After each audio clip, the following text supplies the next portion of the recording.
Хоёрдугаар хичээлийн тавтай морил. Тэгэхээр дараагийн хоёр хичээл үнэхээр амаргүй байна шүү. Үндэ би энэ талаар зөндөө залбирч бодсон. Тиймээс зааж байхдаа үйлчлэхгүй юмсан гэж найдаж байна. Дараагийн хоёр хичээлээр та ч Бурхны зүрхийг олж сонсно гэдэгт найдаж байна. Би энэ үгийг бас ялангуяа Апабелиг бичгтээ маш их тэмцэлдсэн. Яг тэр бүтээсэн өдөр би 3-4 хичээл зааж өдөржин номлосон юм л да. Тэгчээд оройн зүүн эргээс Колорадо дахь гэр лүгэн ниссэн. Тэгтэл замдаа дөрүүдийн ганцд цөлөгдөх буюу үнэндээ тамд хаягдах яг тэр хэсгийг бичиж таарсан. Тэгэд шүн дөлөөр гэртэн ирээд шокноос болоод бүр унтж чадаагүй.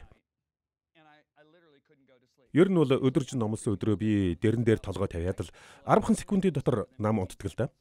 Тэгтэл зарим хүмүүс ганцаас хайгүй аимшигтай газар мөнхөд тамлагдана гэж бодхоос ерөөсөө унтж чадахгүй. Хэдэн цаг сэрүүн хэвтсэн. Есүсийн хэлснээр бол там руу цөөн хүн биш, олонх нь явна шүү дээ. Би танд нэг зүйлийг харуулмаар байна. Есүс бидэнд нарийн хаалгаар ор. Учир нь тамд хүргэх зам нь өргөн, аваачих зам нь хөнгөн бөгөөд тэнд олонх нь орно гэж хэлжээ. Грек үгийг харах юм бол энэ нь олон биш, харин дийлэнх олон гэсэн утгатай. Амьд хөтөлдөг хаалга нь хавчиг, зам нь нарийн юм. Цөөнх нь түүнийг олдог. Би орондоо хэвтээд маш их ядарсан байсан ч үнэхээр нүдээж аниж чадаагүй. Тэгээд Өмнөд Африкийн шоронд номлож байсан явдал санаанд орж ирээд бүрч их нойр холжсон. Тэд надаар Африкийн чангад хоригдож байгаа хүмүүст номдуулсан юм л да. Дандаа насаараа хоригдох ялтай хүмүүст. Тэнд ормогцол ямар үхмэл, итгэл найдваргүй аимшигтай газар болсон шууд мэдрэгдсэн. Тэр ялтнуудын нүүр царайг үгээр хэлхийн аргагүй. Нүүрэн дээрх ямар ч итгэл найдваргүй цөхрөл нь ямар аймар гэж. Тэнд аврагдсан хэд хэдэн хүн байсан л да. Тэднийг өөр хувь тавилан хүлээж байсан ч харамсалтай нь тэд амьддаа тэндээс хизээч гарахгүй. Би тэдний унтдаг газар нь орж үзсэн. Ханаар нь дүүрэн бэлгэвч. Өдийнхэн зайтай өрсөн давхар орнууд. Тэр хүмүүс тэндээс хизээч гарахгүй гэж бодохоор. Гэхдээ тэр ирчүүд би нэг л өдөр үхээд эндээс гарна гэж бодож байсан байх. Харин тамд орсон хүмүүс ингэж бодож чадахгүй. Там бол мөнхийн мөнх. Есүс тамийн талаар байнга ярьдаг байсан. Тэр үнийг хүмүүсийг хайрлахгүй, хар санаалсан явдал гэж үзээгүй. Үүндээ Есүс Тэнгэрээс илүү тамийн тухай ярьсан. Джеймс Райлс бол 19-р зууны хамгийн агуу пасторуудын нэг байсан. Түүний юу гэж хэлснийг хардаа. Тэр ингэж хэлсэн. Тамийн тухай ярихаар муу амтай гин. Байнга амар тайвнаар бүүвэлж, гоё үгээр хүмүүсийн чихийг чимж, чихэр шиг юм яриха хайр гин. Ийм итгэл үнэмшилтэй хүмүүс яаж үгийг минь хүлээж авах билээ?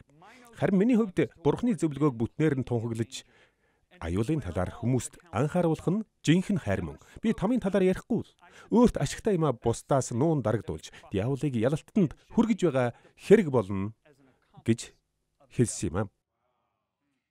Там бол бодиттой газар. Там бол зөвөрлөл биш. Библи тамыг хэд хэдэн янзаар хэлдэг.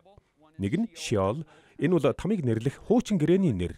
Харин шинэ гэрээ тамыг Хейдис, Булш, Гехана, Галтнуур зэрэг хэд хэдэн янзаар хэлдэг. Би та нарт Есүсийн өөрийнх нь хэлсэн үгийг бүтнээр нь уншиж өгмөр байна. Тэр чигээр нь уншиж өгье. Лукийн сайн мэдээнд Есүс нэгэн баян хүн байжээ.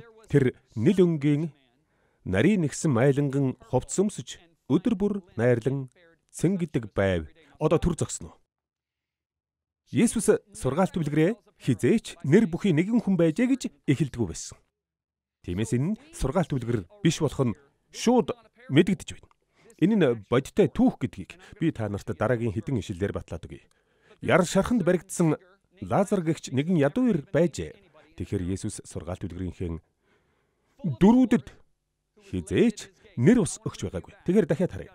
Нөгөө баяны үүдэн дээр яр шархандаа баригдсан нэгэн гуйлахчин хэвтдэг байжээ.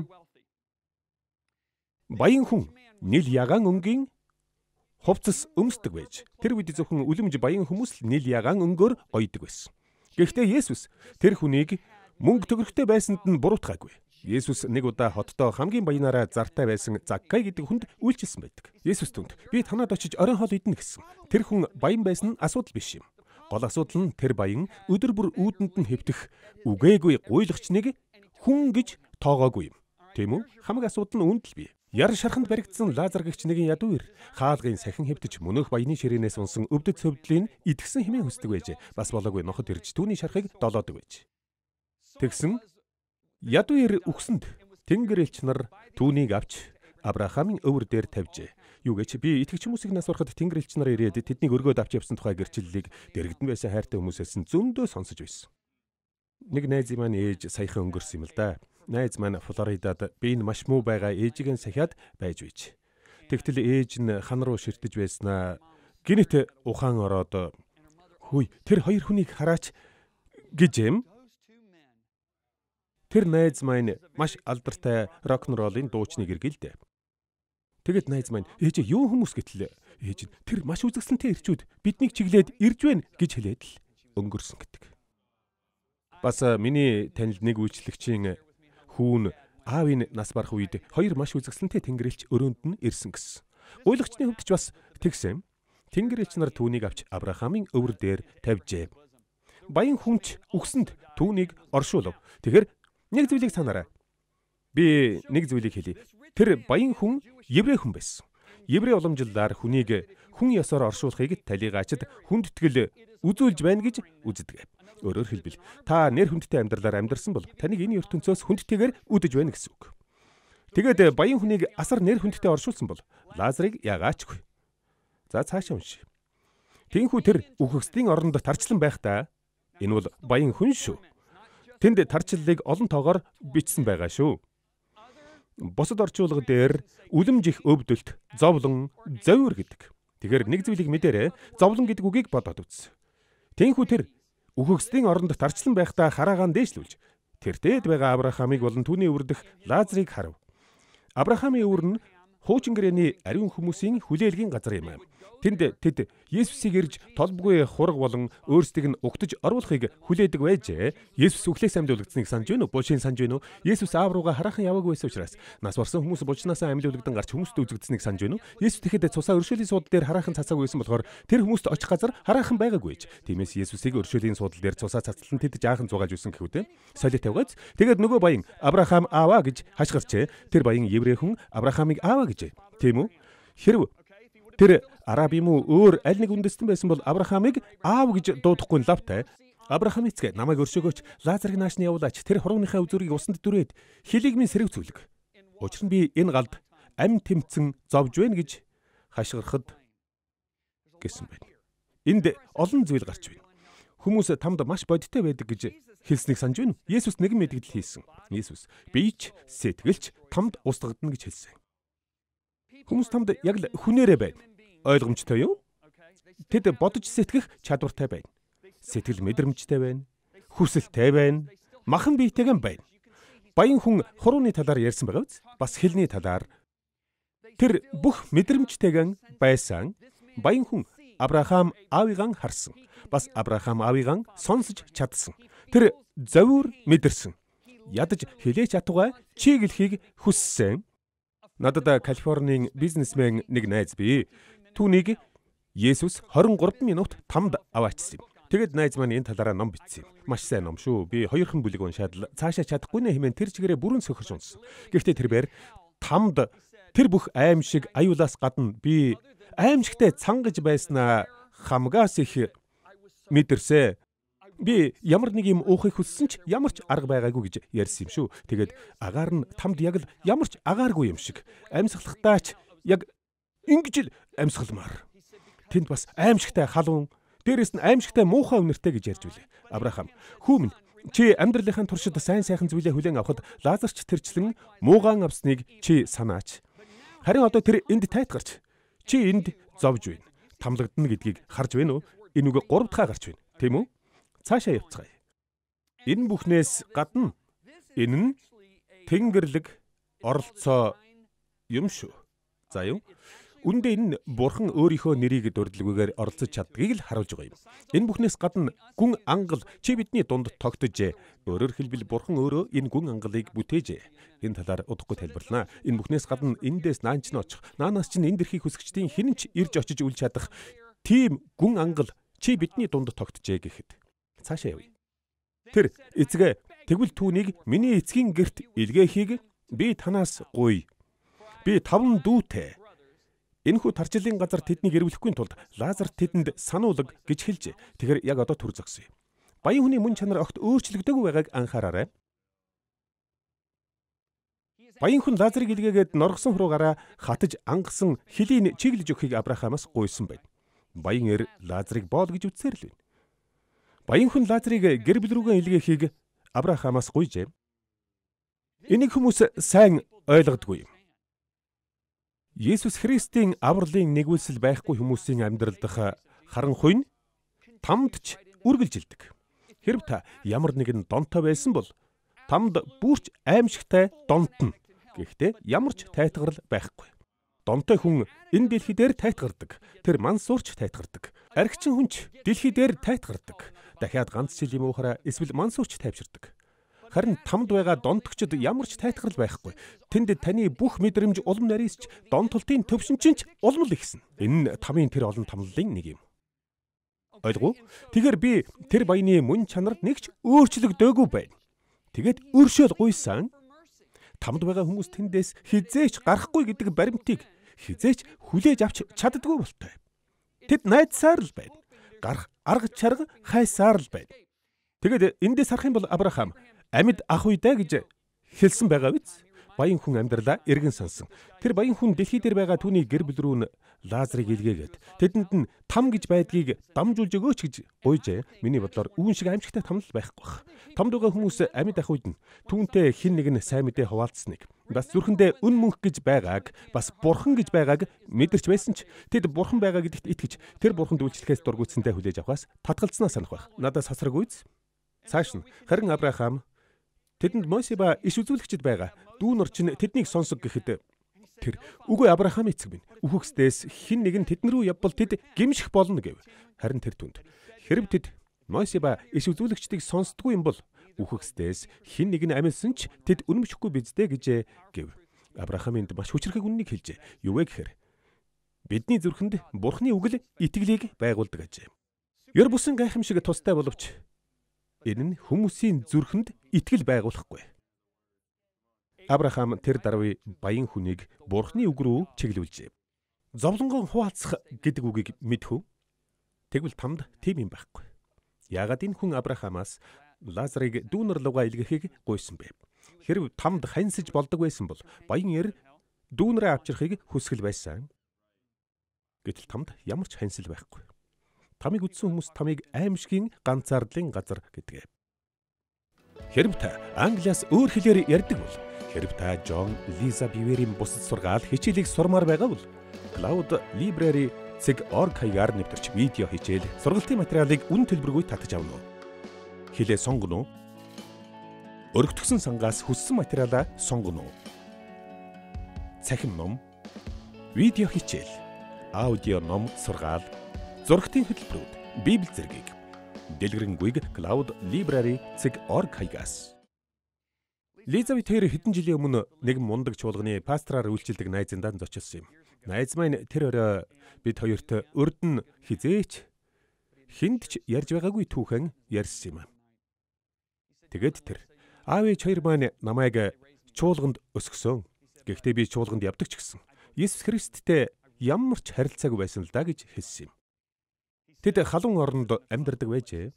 Тэгээд нэг удаа борооны улирлаар ах бид хоёр тоглож байгаад тэгээд хоёулаа барилга барихад зориулж ус хоримтлуулдаг дүүрэн устай шуудуунд унчихсан. Маш том барилгын шуудуу байсан л да. Ах маань сэлж чаддаг, харин би чаддаггүй байсан юм. Тэгээд би ерөөсөө гарч чадаагүй. Ах маань арай ч гараад тусламж дуудахаар гүйсэн. Харин би үлдээд бараг 30 минутын турш үхээгээрээ байсан байх. Тэгээд биеэсээ гараад маш хурдан доошоо унсан гэж ярьсан юм. Би нэг юм хэлье. Би зөвхөн сайн мэддэг хүмүүсийнхээ л тамийн талаарх гэрчлэлийг хуваалцдаг юм шүү. Танихгүй хүмүүсийн гэрчлэлийг ярихгүй юм. амьдралыг мэддэг хүмүүсийн гэрчлэлийг л хуваалцсан. Харин тэр найз маань үнэхээр зөв хүн. Тэгэд найз маань ингэж ярьсан. "Жон, би маш хурдан унсан." Тэгэд бүрч хурдалсаар байсан. Харанхуйч улмал харанхуйсаар байсан. Нүүрнийхэн өмнө дэлгсэн гараач харж чадхааргүй тийм тас харанхуй байсан. Аймаар харанхуй яг л тэр харанхуйг өмсчихсэн юм шиг л. Тэгээд доошлох тусам улмал их айдас хүйдэс төрж байсан. Гэхдээ би бараг ёроолд нь очихдоо тэр бүх айдас юу ч биш байсныг мэдсэн. Тэгтэл надад хүмүүсийн чарлаан сонсогдсон. Дотор ар зайлгын чарлаан байдаг. Гэтэл цус царцмаар аимшигтай чарлаан бас байна. Би яг л тийм чарлаан сонссон. Тэгээд би тэр газрын үүдэнд очтол нэг хайрстай адгуус байсан. Исая номдэр Библи доор үхэгсдийн орон чамааг ирэх үед чинь уулзах гэж хөөрнө гэдэг. Тэгээд тэр юм надаас зураад чангааж эхэлтэл гинт нэгэн дуу түүнийг 50 гэж хэлсэн. Гэтэл нөгөө юм урдаас нь үгүй тэр минийх гэсэн. Тэгтэл нөгөө түүнийг 50 тэр минийх гэсэн. Яг тэр үед би биенийхэн гадна ирчихсэн түргнийх намайг сэхэ амьдруулах гэж хичээж байгааг харсан. Тэгээд шууд биедээ буцаж ороод сэргэхдээ түргний эмчийн хураг хазчихсан. "Жон, там бол үнэхээр бодиттой газар" гэж ярьсан юм л да. Бидэнд айж явах ёстой там, тэмүүлэх ёстой тэнгэр гэж үнэхээр би амен гэж хэлэх үү? Тэгэхээр бидний яриад байгаа нь зөвхөн төр байлгах там шүү. Энэ бол мөнхийн там хараахан биш шүү. Илчил 20 дугаар бүлэгт Библи ингэж хэлдэг. Үүнийг хар. Энд цагаан өнгөтэй агуу сэнтийг би харав гэж. Тэгэхээр Библиэд агуу их цагаан сэнтийн үл итгэгчдийн шүүхийг илэрхийлдэг. Үл итгэгчд гэдэг нь Есүс Христэд амьдрал өгөхөөс татгалзсан хүмүүс юм. Цагаан өнгөтэй агуу сэнти болон дээрэн залрагчийг би харав. Түүний дүр төрхөөс газар тэнгэр зугтсан бөгөөд тэдэнд байх газар эс олдов. Их баг үхэгсдийг сэнтийн өмнө зогсохыг би харлаа. Номууд дэлгээстэй байв. Өөр нэг ном дэлгээстэй байсан нь Амийн ном аж. Үхэгсэд үйлсийнхээ дагуу энэхүү номд бичигдснээр шүүгдэв. Дотроо байсан үхэгсдийг тэнгис гаргаж өгөв. Үхэл ба үхэгсдийн орон өөрсдийн доторх үхэгсдийг гаргаж өгөв. Тэдний нэг бүр нь үйлсийнхээ дагуу шүүгдэв. Тэгээд үхэл ба үхэгсдийн орон галт нуурт хаягдлаа. Энэ бол хоёр дахь үхэл буюу галт нуур болоо. Хоёр дахь үхэл нь мөнхийн галт нуур юм. Лизавет тэрийн бас нэг найз бий. Дөрөвд үеийн үйлчлэгч нар л да. Тэдний эмэг их нь грек хүн бөгөөд шүтэн шүтдэг гэр бүлд төрж юм.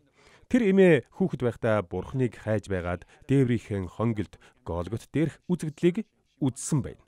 Тэр жинхэнэ бурхныг мэдхийг хүсэж байжээ. Гэхдээ тэр дээврийнхээ хонгилд Голготын үзэгдлийг үзэхээс өмнө тэнгис шиг их хүмүүсийг харж юм. Тэд чарлаж, тарчилж бурхныг харааж байж. Гэнэт нэг гар түүнийг маш том ангал руу дарж эхлэж гинэм. Тэгтэл тэрээр нэгэн дуу. Энэ бол чиний очих газар. Энэ бол чиний очих газар гэж хэлхийг сонсож. Яг тэр үед нэг их сайхан дуу хоолой гарч охин загалмай дээр хадаатай Есүсийг бас түүний урсах цусыг үзчихэ. Тэгээд мөнөөх дуу хоолой. Би үүнийг чиний төлөө хийсэн гэж хэлжээ. Тэгж тэр охин аврагджээ. Хожим охин түүнийг Христэд итгэснийхэн төлөө алахыг завдсан гэр бүлийнхээ гараас гайхамшигтайгаар аврагдсан гэдэг. Энэ тухай номд байгаа. Хоёр дахь үхэл тоглоом биш шүү. Зарим хүн үүнийг нэг л өдөр дуусна гэж андуу итгэдэг. Тэгвэл би хэлье. Там хизээч дуусахгүй. Илчлэл 20:10 дээр тэд үеийн үед өдөр шөнөгүй тарчлана гэдэг. Дараагийн ишлэлийг харна уу? Матай 25 дээр тэд мөнх шийтгэлд. Харин зөвхт нь мөнх аминд орох юм гэж айлдлаа гэдгээ. Мөнхийн мөнх бурхан гэдгийг санаж байна уу? Есүс өөрөө тамыг мөнхийн шийтгэл гэсэн. Марк 9:48 дээр Марк тэнд өт хорхой нь үхэхгүй, гал нь унтрахгүй гэсэн байдаг. Өт нь хизээч үхэхгүй гэдэг нь тэдний эдшин хизээч дуусахгүй гэсэн үг. Тамыг үзсэн нэгэн эмэгтэй над руу хараад "Жон, би тэр явдлаас хойш 2 сар гэрлэн асааж унтсан" гэж хэлсэн юм. Тэр итгэж хүн шүү. Гэтэл Есүс түүнийг дагуулж яваад тамыг үзүүлжээ. Тэгээд найз маань ингэж ярьсан. "Жон, би тэр явдлаас хойш 2 сар гэрлэн асааж унтсан." Тамд байгаа хүмүүс үнэхээр яг бодитоор махан бие нь галд хуйхлагдаж байсан. Тэгсэн ч ерөөсөө хуйхлагдаж дуусахгүй. Бас өтнүүд ч тэднийг идэж дуусахгүй. Тэд нүхэнд байсан гэж ярьсан. Там бол маш бодиттой газар. Тийм үү? Тэгэхээр бид нэг зүйлийг санах ёстой. Бурхан тамыг хүн төрлөختөнд зариулаагүй юм шүү. Үүнийг заавал ойлгох ёстой юм. Миний сая ярьсан галт нуур Хейдэс там нь хүн төрлөختөнд зариулагдаагүй. Есүсийн үгийг харалдаа. Есүс надаас зайл. Та нар шийтгүүлнэ. Диаволд болон түүний тэнгэрэлч нарт зариулагдсан мөнхөд шатах гал дор гэж.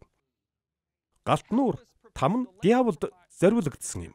Яагаад гэвэл диавол анх тослогдсон хэрүүв байсан ч нүгэлд унсан. Түүнийг хинч сарайгүй. Түүнийг хинч өдөөг байхад тэр бурхны өдөөс тэрсэлсэн.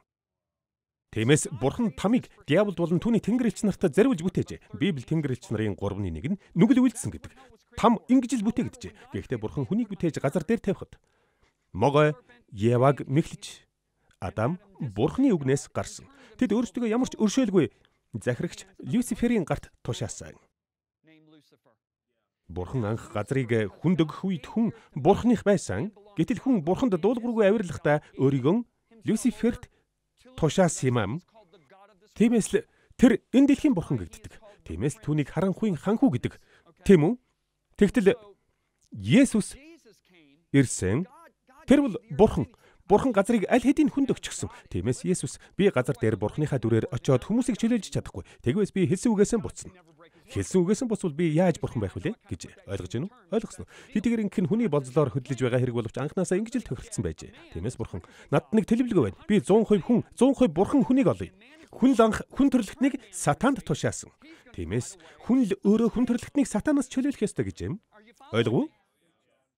Тэгэд Есүс дэлхий рүү яваарай. Тэгээд бүтээл бүрт сайн мэдээг тунхаглаарай гэдэг. Гэхдээ бид хөөй байзараа. Тэгвэл сайн мэдээг сонсоогүй хүмүүсийн хувьд яах болж байна гэдэг үгийг байнга сонсдог. Юу гэж би гадны улс оронд очидгоо. Тэгэд юу гэж хүмүүс Есүсийг яаж хүсдгийг та төсөөлөгчгүй. Ялангуяа ойрхит орнод Малайз, лалын шашинтай тэдгээр улсад хүмүүс хэн үнэхээр жинхэнэ бурхан юм бэ хэмээн хашгирч байдаг. Бурхан ч өөрийгөө илэрхийлдэг. Сонсооч бурхан өөрийгөө тэдний зүрхэнд суулгасан. Тиймээс тэдэнд ямар ч шалтгаан байхгүй гэж Библи хэлсэн. Бурханыг мэдэхгүй гэх нь зүгээр л Есүст амьдралаа өгөхгүй байх л далим юм. Ойлгов уу? Бурханыг мэдэх мэдлэг хүн бүрийн зүрхэнд байж л байдаг. Өн мөнхийн талаарх мэдлэг хүн бүрт суулгагдсан. Жон, та намайг айлгаж байна гэж хэлмээр байна уу? Тэгвэл би танд хизээч бараг номлодгүй нэгэн бичээс харуулах уу? Иуда 22:23-ыг үзье. Эргэл зэгсдэд өршөөнгүй байгтун. Бусдыг галаас суг татан гаргаж авар.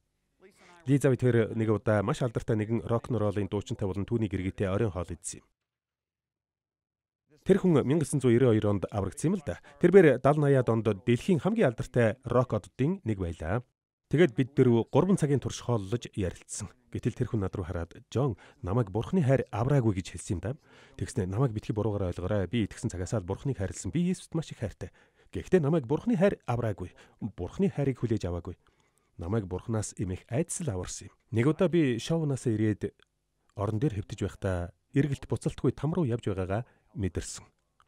Тэгэд би бурхныг хайсаар аврагдсан юм. Тэр ингэж л ярьсан. Би нөгөө хар тамхины талаар ярьсныг санаж байна уу? Тэр яриа надад эрүүл сарвал айдсыг суулгасан. Эрүүл сарвал айдас гэж би тиймээс л Есүс тамийн талаар номлосон босуу. Яагаад гэвэл Есүс хүмүүсийн дотор тэр эрүүл сарвал айдас байгаасаа гэж хүссэн юм. Есүс хүмүүсийг тоомжиргүй байгаасаа гэж хүсээгүй. Юу гэж? Манай улсын түүхэнд хамгийн агуу номлол бол Жонатан Эдвардсын Хилгэнсэн бурхны мутардах нүгэлтнүүд гэдэг номлол байсан юм. Тэрээр 1741 оны 7 дугаар сарын 8-нд Энфилдэд энэ номлолоо зүгээр л уншсан гэдэг. Зүгээр бичиж байгаад л уншчихсан. Тэгээд нүгэлтнүүдээ та нар ямар гэчийн аюулд орсноо мэдэж байна уу? Гэтэл тамийн аимшигт дүрслэлийг сонссон хүмүүс бурхан руу гимшицгэн ордуу 50 хашгиралджээ. Тэрээр номлолооч дуусгаж чадаагүй гэдэг. Дараа нь тэр номлолоо хэвлээд газар сайгүй тараажээ. Хүмүүс ч газар сайгүй үүнийг нь уншиж яг энэ явдал Америкийн анхны агвай хэсэргэлтийн уг үндэс нь болсон гэж үздэг. Хэрв та бурхныг харах юм бол бурхан эрүүл айдсыг сайн мэднэ. Тиймээс бурхан эрүүл айдсыг мөнхөд байлгахыг хүсдэг. Одоо миний уншиж өгөх зүйл таныг шоконд оруулах байх. Хардаа яг энэ самбар дээр байна. Исая 66 дээр. Миний шин тэнгэрс ба газар гэсэн. Бурхан шин тэнгэрүүд ба газрын талаар ярьж байгааг ойлгорой заа юу? Тэр үед л Бурхан газрыг галаар цэвэрлэхийг, Бурхан яг бодитоор Бурханы хотыг газар руу нүүлгэх бөгөөд тэнд Есүс шиг амьлуулагдсан биетэй хүмүүс байхаас гадна зүгээр жирийн биетэй хүмүүс ч байна. Ойлгож байна уу? Энэ талаар номоос уншаарай. Гэхдээ би нэг зүйлийг хэлье. Бурханы анхдагч төлөвлөгөө Адам Ева хоёроос болж хизээч үгээрч алгуулахгүй. Бурхан Адам Ева хоёрыг мөнх амьдрахаар бүтээсэн. Тэр үед бид сүр жавхлантай биетэй болох бол бидэнтэй зэрэгсэн яг Адам Ева хоёр мөнхөд амьдрах ёстой байсан шиг мөнхөд амьдрах жирийн хүмүүс бас байна. Бидний бие Есүстэй адил болно. Тэгвэл энэ хоёр төрлийн хүмүүс яаж хоорондоо харилцах вэ? Маш энгийн. Есүс дагалдагч нартайгаа хэрхэн харилцаж байлаа? Есүс тэдэнтэй 3 удаа холсон. Хүссэн үедээ гарч ирж бас алгуулсан. Агарт дүүс харилцаж чадаж байсан байгаа биз дээ? Тэгэхээр Бурхан өөрийнхөө тэнгэрс ба газрыг энд тогтооно гэжээ. Миний бүтээх шин тэнгэр, шин газар өргөөшөө бөгөөд уртаашаа 2254 км тэр хотод миний өмнө зогсох мэт та нарын үр удам ба нэрчинч зогсно. Шин сараас шин сар хүртэл, амралтын өдрөөс амралтын өдөр хүртэл бүх мах үед миний өмнө мөргөхөөр ирнэ гэж эзэн айлдаж байна. Дараа нь тэд гарч ирж намайг эсэргүүцэгч хүмүүсийн хүүрийг үзнэ. Учир нь өт хорхой нь үхэхгүй, гал нь унтрахгүй. Тэд бүх мах бодод жигшил болно. Эн чинь Бурханы цэц ухаан биш үү? Люцифер ямар ч өдөөгчгүй атлаа нүгэл үйлдсэн. Тиймээс Бурхан газар дээр амьдарч байгаа жирийн хүмүүст эрүүл айдас суулгахын тулд үүнийг мөнхийн үзүр болгох нь үнэндээ миний өршөөл буюу хүмүүс Бурханы өдөөс тэрсэлсэн хүмүүсийн эцсийн тавиланг үзээд айхдаа Бурханаас тэрслэхээс сэрэмжилж явна гэжээ. Би нэг зүйлийг хэлье. Хэрэг бид энэ талаар арай их номлодогсон бол чуулганууд маань хавьгүй нухацтай, зоригтой болно доо. Би одоо та нарыг харж байна. Та нар наанаа суугаад намайг харж байна. Та нар айж байна, сүрдэж байна, чичирч байна. Эрүүл айдас гэж би, эрүүл бус айдас гэж би. Би нэг зүйлийг хэлье. Бурхан танд уурлаагүй. Бурхан танд хилэгнээгүй. Тэр таны төлөө амиан өгтлөө, таны төлөө үхтлээ таныг хайрлсан. Таныг там гэдэг энэ аимшигт газар оруулахгүй тулд шүү дээ. Та Жон би яаж тэр шүүх өдрийн ялаас аврагдах вэ гэж асуумаар байна уу? Би хэлье. Амьдралаа бүрэн бүтнээр нь Есүс Христийн эзний бөгөөд хааны эрх мэдэлд өргөснөөр. Та амьдралаа Есүст өгөхдөө амьдралаа өргөнө гэдэг нь Есүсээ би бүхлээрээ таних шүү. Миний амьдрал таних гэж хэлж байгаа юм. Тэгээд юу болох вэ гэхээр Есүсийн Голгот дээр хийсэн бүхэн түүний урсгасан цус таних болж байгаа юм аа. Тиймээс таны амьдралын хамгал бүтлгүйтлийн ном нэгдэх үед Есүс. Гэхдээ Аава түүний асуудлыг миний цус шийдсэн гэж хэлнэ. Та уучлагдсан. Та бол Бурханы хүүхэд. Та түүнтэй мөнхөд хамт байна. Бурхан таныг уучлаад зогсохгүй. Мөн танд өөрийнхөө мөн чанарыг өгсөн учраас та цаашид нүглийн боол байх шаардлагагүй болсон. Хэрэг та Жон би амьдралаа Есүсийн эзний эрх мэдэлд хизээч өгөөгүй гэж байгаа бол би яг одоо тантай хамт залбирая. Толгоогоо гутайгаад надтай хамт энэ залбирлыг хэлнэ. Тэнгэрийн Бурхан минь хэлээрэй. Тэнгэрийн Бурхан минь би бүтээгч танаас тусдаа дур мэдэн амьдрсныг минь уучлаарай. Гэхдээ өнөөдөр би сүнс, сэтгэл, бие өөрт байгаа бүхнээ Есүс Христ танд өргөж байна. Есүсээ миний эзэнт аврагч болсонд баярлалаа. Намайг яг одоо харанхуйн хүчээс чөлөөлж хаанчлалдан оруулсанд баярлалаа. Би таны хүүхэд боллоо. Одоо би таны мөн чанартай болж уучлагдлаа. Одоо би тантай хамт мөнхөд байна. Есүсийн нэрээр. Амен. Бурханд хийсэн зүйлийн төлөө талархъя. За дараагийн хичээлээрээ уулзъя.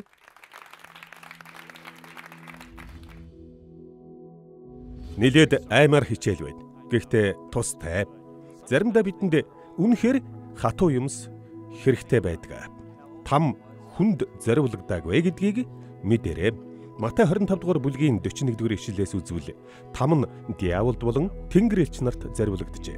Харин диавол бол хүмүүсийг там руу дагуулж ордог. Есүс хэнийг ч алдахгүй тулд ирж алуулсан.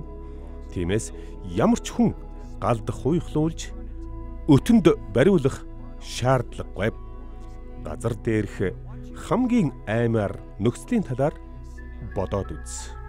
Хамгийн аймаар харанхуй, тас хар шорон гянданг төсөөлөөд энэ талаар хэдэн минут бодоод үз. Тэгвэл там үүнээс хэд дахин аймаар. Тэгвэл бидний эргэн тойрондох хүмүүсийн хувьд яах вэ? эргэн тойрондох хүмүүсээ өнгөрсөн гэж хизээч бүү бод. Бүтээгч нь тэднийг яллахаар биш, там руу илгээхээр биш, харин аврахаар ирсэн гэдэг сайн мэдээг сонсох зүрхийг нь өрдөж өг. Бүтээгч маань биднийг өөрийгөө тушаасан ялаас маань аврахаар ирсэн. Тиймээс бид там руу явах албагүй. Энэ нь бидэнд ч, бидэнд хамаатай хүмүүст ч чухал шүү.